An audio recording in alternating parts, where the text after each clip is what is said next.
তার উদ্যোগে ছবি প্রণাম এবং তারই সঙ্গে নজরুল জয়ন্তী, এটা সম্পূর্ণরূপে নৃত্যানুষ্ঠান যদিও মূলত, তবু আমরা মাঝে মাঝে খানিক সাজবদল করবো এবং আমি আমার এই মাইক্রোফোনের থ্রু দিয়ে আমার এই গলা যতদূর যাচ্ছে প্রত্যেককে অনুরোধ করবো মূল মঞ্চের সামনে যে দর্শনার্থন প্রস্তুত করা হয়েছে সেখানে প্রত্যেককে আসতে, আজকের এই সন্ধ্যের অনুষ্ঠানটা সবাই মিলে একসঙ্গে একটি মনোজ্ঞ পরিবেশনা দেখতে দেখতে কাটাবে।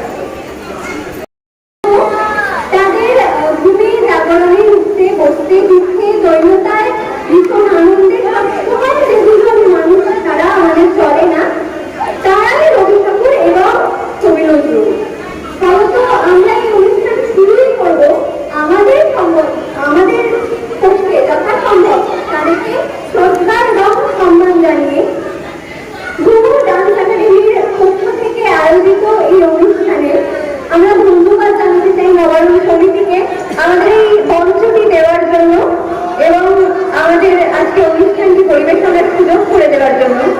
এবং আমি এই কমিটির নবায়ন সমিতির যারা এখানে রয়েছেন মাননীয় মহাশয় মহাশয়, তাদের আমি একটু অনুরোধ করব তাদের পক্ষ থেকে কেউ যদি মঞ্চে আসেন এবং আমাদের মঞ্চে প্রস্তুত রবি ঠাকুর এবং কাজী নজরুল ইসলামের যে দুই মান্যদান করা মূর্তি রয়েছে, প্রতিচ্ছবি রয়েছে, সেখানে তারা যদি কিছু শ্রদ্ধার্ঘ্য সম্মান জানান এবং তাদের দু কথা বলেন, আমি অনুরোধ করব কমিটির তরফ থেকে দু একজনকে আসতে।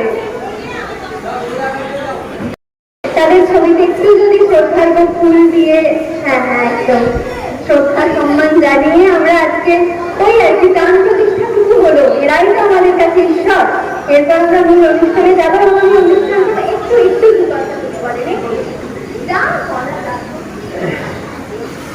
সবার হৃদয়ে রবীন্দ্রনাথ, চেতনাতে নজরুল।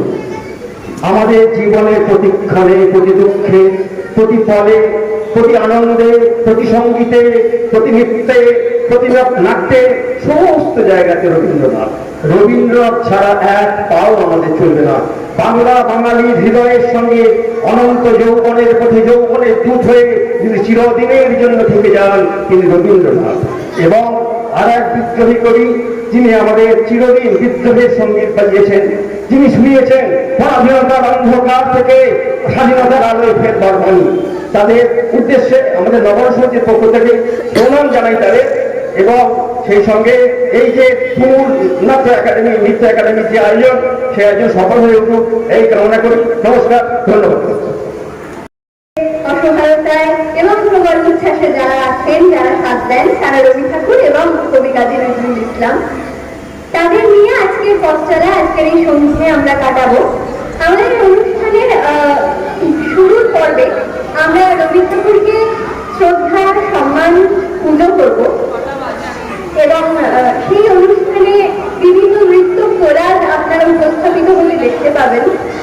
তো এবং আমার কিছু কথাও থাকবে আপনাদের সঙ্গে ভাগ করে নেবে। এবার আমরা সরাসরি আমাদের মূল অনুষ্ঠানে পৌঁছে যাচ্ছি। যে গল্পটা বলবো বলছিলাম আমি আমার কথা, এই গল্পটা আমার। এবার এই আমিটা ঠিক আমি নই, আমি একা নই, এই আমিটা আমরা প্রত্যেকে মানে রবি ঠাকুর, তার কথা সবাই সবসময় বলে এসেছে।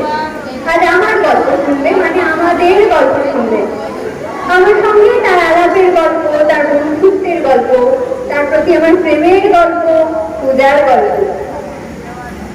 নামটা আপনারা ঠিক করে দিন, আমি আপনি যে কেউ হতে পারে। যে কোনো বাঙালি মধ্যবিত্ত, ছাপোষা নিম্ন মধ্যবিত্ত বাড়িতে যে কোনো বেড়ে ওঠা একটি বাঙালি মেয়ে, যে বাড়িতে অন্য কোনো লাক্সারি থাক বা না থাক, একটি রবি ঠাকুরের ছবি আর বিধান বা সঞ্চয়িতা থাকবে। রবি ঠাকুরের সঙ্গে প্রথম পরিচয় সেই ছোট্টবেলায়। পাতাগুলো উল্টাতে উল্টাতে হঠাৎ চোখে পড়লো, খুকি তোমার কিচ্ছু বোঝে না মা, খুকি তোমার ভারী ছেলে মানুষ। সে বুঝেছে তারা উঠেছে বুঝি, আমরা যখন উড়িয়েছিলাম খানি।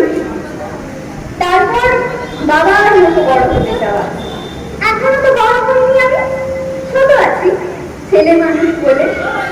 দাদার চেয়ে অনেক মস্ত হব, বড় হয়ে বাবার মতো করে।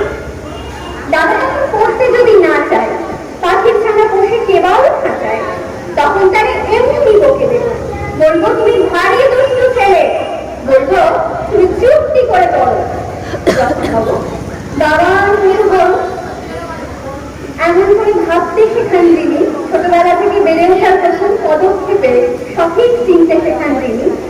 সেই ঠাকুরের কাছে আমাদের প্রথম নৃত্য কোলারের উপস্থাপনা 25শে বৈশাখ। এখন মঞ্চে উপস্থাপনার জন্য আমি ডেকে নিতে চলেছি আরাধ্য মণ্ডল, প্রিয়াঙ্কা মুখার্জি এবং মঞ্জিত ঠাকুরকে, আমাদের আজকের প্রথম নিবেদন।